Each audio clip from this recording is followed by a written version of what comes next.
उसके अलावा है फिफ्थ रूल, जो है नोटिफिकेशन ऑफ मेजर एक्सीडेंट। तो इसके पहले हमने जो बात की थी, अगर आपके यहाँ पे हजार्डस केमिकल्स प्रोसेस, मैन्युफैक्चर या स्टोर होते हैं, तो यहाँ पे मेजर एक्सीडेंट होने के चांसेस है। तो ये मेजर एक्सीडेंट जनरली अगर डिफाइन करते हैं, तो यहाँ पे स्पेशली अगर जो हजार्डस केमिकल्स है उसकी वजह से अगर फैटेलिटी होती है,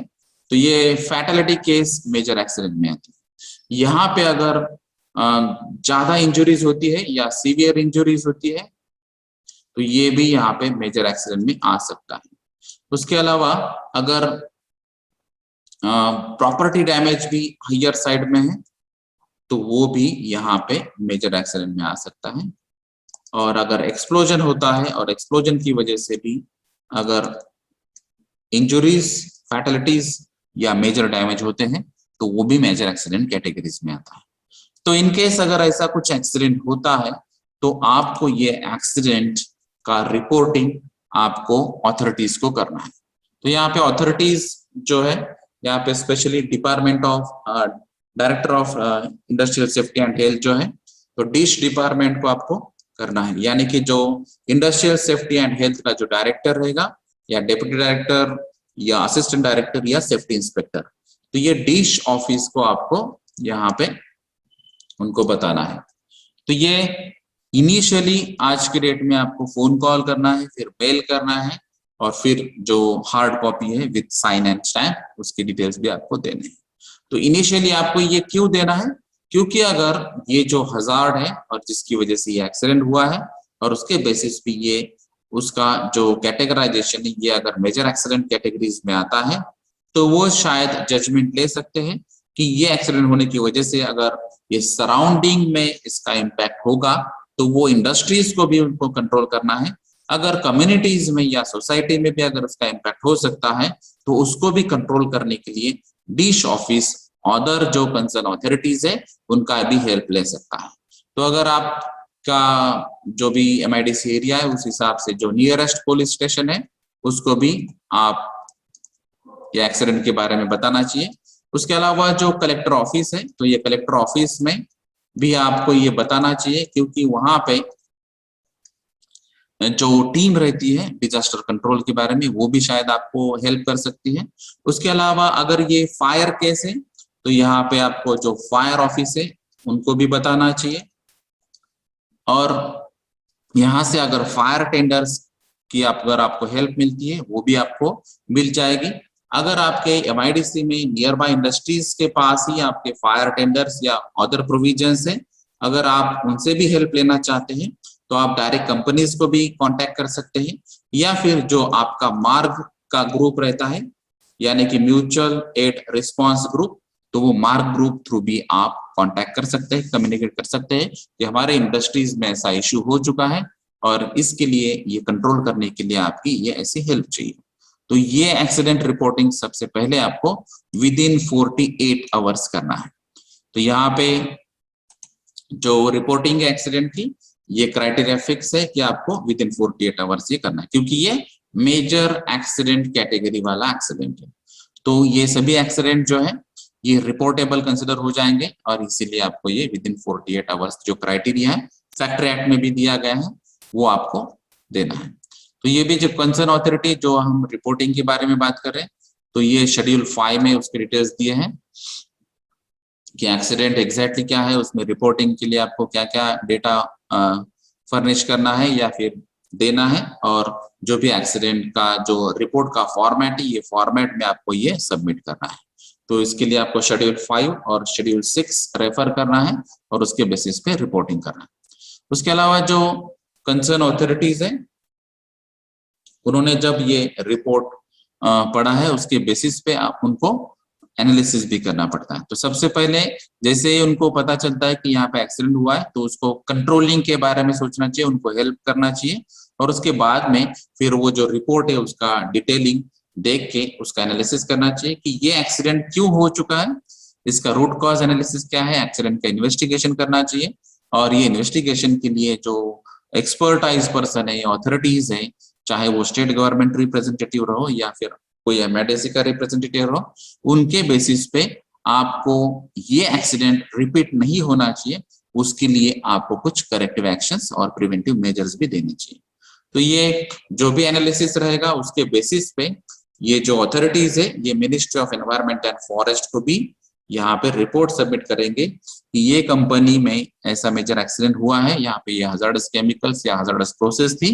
या फिर स्टोरेज था, हैंडलिंग था, और उसके बेसिस पे ये एक्चुअली फैटलिटीज हो चुकी है या फिर इंजुरीज हो चुकी है या फिर प्रॉपर्टी डैमेज हुआ है, और इसका मेन रीजन ये है और ये रीजन रिपीट नहीं होना चाहिए, इसके लिए हमने उनको ये करेक्टिव एक्शंस और प्रिवेंटिव एक्शंस के बारे में बताया है और उसके लिए पर्टिकुलर टाइम लिमिट दिया। तो ये जो ministry of environment and forest है ये कंपनी से भी डेटा ले सकता है और जो अथॉरिटीज है अथॉरिटीज से भी डेटा ले सकता है, और उसके बाद में वो क्रॉस चेक भी कर सकते हैं कि जो भी आपको करेक्टिव एक्शन और प्रिवेंटिव एक्शंस बताए हैं वो आपने इम्प्लीमेंट किए हैं। तो ये अलग अलग अथॉरिटीज आपको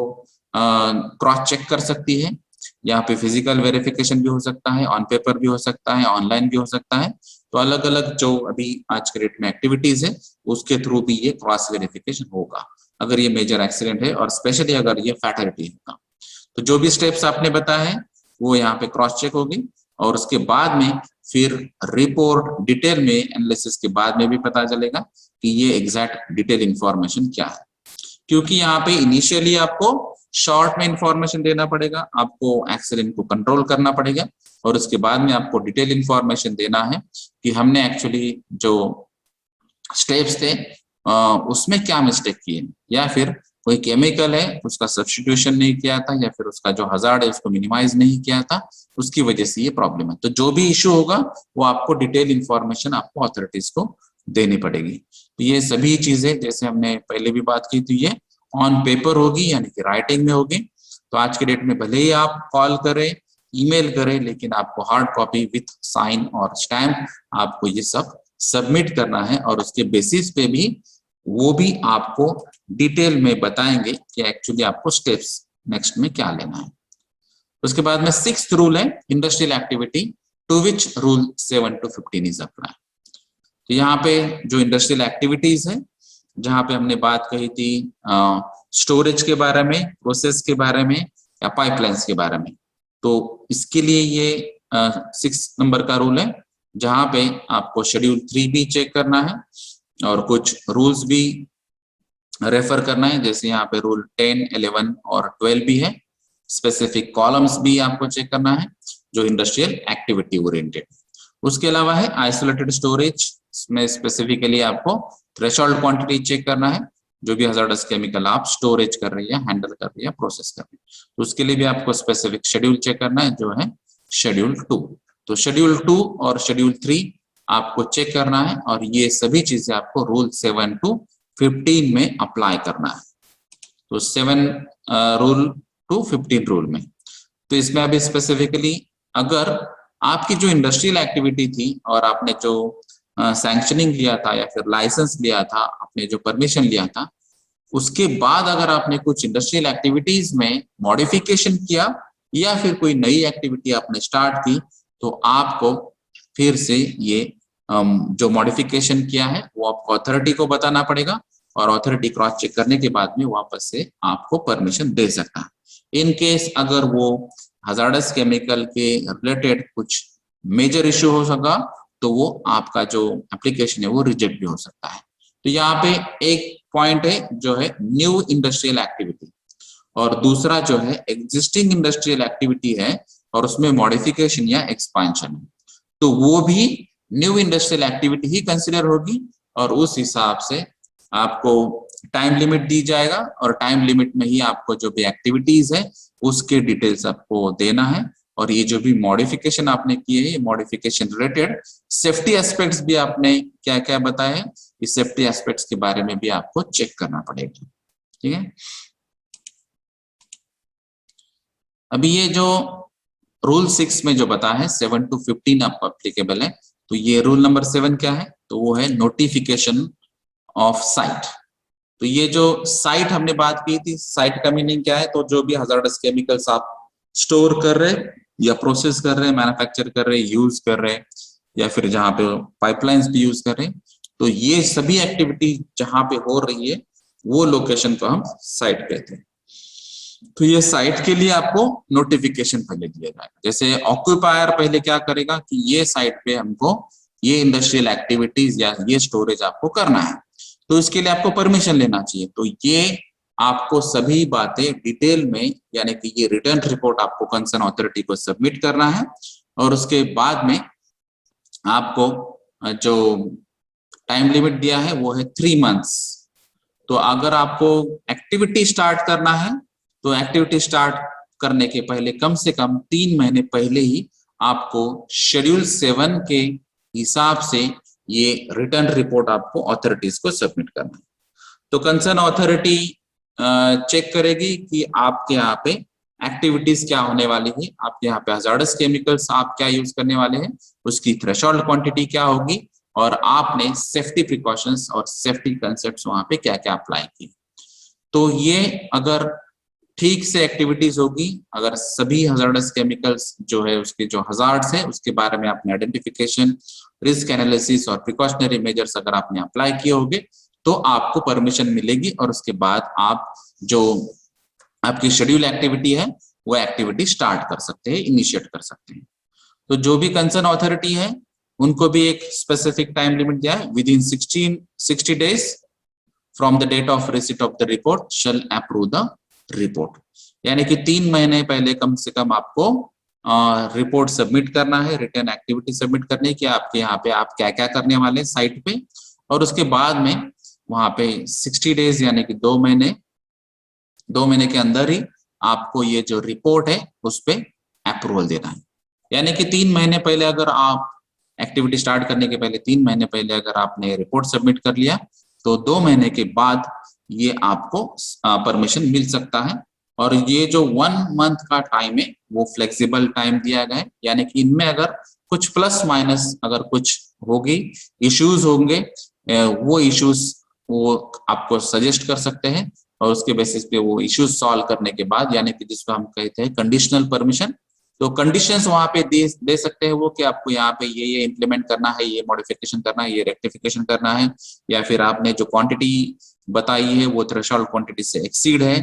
या फिर ये जो हजार्डस केमिकल है इसकी ये कैटेगरी है, उस हिसाब से आपको ये सेफ्टी प्रिकॉशनरी मेजर्स लेना पड़ेंगे। तो जो भी है कंडीशनल फॉर्मेटिंग, तो वो 1 महीने के अंदर वो आप इम्प्लीमेंट कर सकते हैं, और 3 महीने का जो आपका शेड्यूल है उस हिसाब से आप वो एक्शन इनिशिएट कर सकते हैं आपके साइट पे। तो इसका जो नोटिफिकेशन है उसके बारे में शेड्यूल 7 और उसके डिटेल्स ये रूल नंबर 7 में। रूल नंबर 8 है updating of the site notification following changes in the threshold quantity. तो जो अभी हमने बात की थी कि अगर थ्रेशोल्ड क्वांटिटी आपने बताया है, रिटर्न रिपोर्ट में सबमिट किया है, शेड्यूल 7 के हिसाब से डिटेल इंफॉर्मेशन दी है,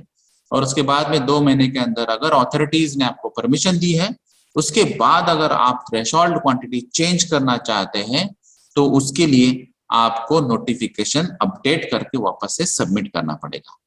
तो जैसे अगर हमने बताया कि मैंने एसिटिलीन मुझे स्टोर करना है, एसिटिलीन का पहले हमने बताया था कि मुझे 10 kg यूज करना है, उसके बाद में बताया कि मुझे अभी वो 50 kg चाहिए उसका स्टोरेज, तो इसके लिए आपको वो इंटीमेशन देना पड़ेगा, रिटर्न रिपोर्ट भी सबमिट करना पड़ेगा, और ये जो अपडेट नोटिफिकेशन है उसके बारे में फिर अथॉरिटीज चेक करेंगी, और अथॉरिटीज वापस से आपको जो नोटिफिकेशन है वो नोटिफिकेशन के बेसिस पे आपको परमिशन दे सकती है। तो ये जो परमिशन है उसके बाद में आप जो एक्शन है आपकी वो इनिशिएट कर सकते हैं।